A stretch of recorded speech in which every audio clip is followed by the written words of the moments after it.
राष्ट्रीय सुरक्षा सल्लागार अजित डोवाल यांनी घेतली पंतप्रधान नरेंद्र मोदी यांची भेट. ऑस्ट्रेलियाचे पंतप्रधान अँथनी अल्बानीज यांनी पंतप्रधानांशी साधलेल्या संवादात दहशतवादी हल्ल्याचा केला निषेध. नागरी संरक्षण सज्जतेसाठी देशाच्या 244 जिल्ह्यात उद्या मॉकड्रिल. युद्धजन्य परिस्थितीसाठी सज्जता करण्याविषयी सूचना. उद्या होणाऱ्या मॉकड्रिलच्या पार्श्वभूमीवर केंद्रीय गृहसचिव गोविंद मोहन यांच्या अध्यक्षतेखाली बैठक. देशभरातील मुख्य सचिव आणि नागरी संरक्षण प्रमुख सहभागी.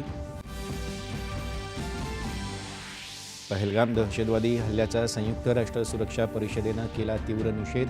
पाकिस्तानचे दावे फेटा. तणावाच्या परिस्थितीला पाकिस्तानच जबाबदार असल्याचा सदस्य राष्ट्रांचा आरोप. पुण्यश्लोक अहिल्यादेवी होळकर यांच्या त्रिशताब्दी वर्षानिमित्त पहिल्यांदाच राज्य मंत्रिमंडळाची चौंडी इथं बैठक. महिला सक्षमीकरणासाठी आदिशक्ती अभियानाची घोषणा. मंत्रिमंडळ बैठकीत धनगर समाजाच्या विद्यार्थ्यांसाठी यशवंत विद्यार्थी योजना तसंच नव्या वसतिगृहांच्या उभारणीचा निर्णय. मंदिर पुनर्निर्माणासाठी 5,503 कोटी रुपयांचे विकास आराखडे मंजूर.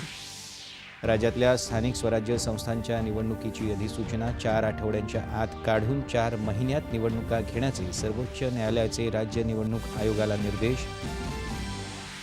तांत्रिकदृष्ट्या सदोष वाहन चालवून प्रदूषण करणाऱ्या वाहनधारकांना पेट्रोल पंपावर इंधनबंदी करण्याचा विचार. लवकरच धोरण आणणार. परिवहन मंत्री प्रताप सरनाईक. आणि 7व्या खेलो इंडिया स्पर्धेत सायकलिंग प्रकारात सिद्धेश घोरपडेनं जिंकलं सुवर्णपदक. आकांक्षा म्हेत्रेची दुहेरी पदकांची कमाई. महाराष्ट्र पदक तालिकेत 3ऱ्या स्थानावर.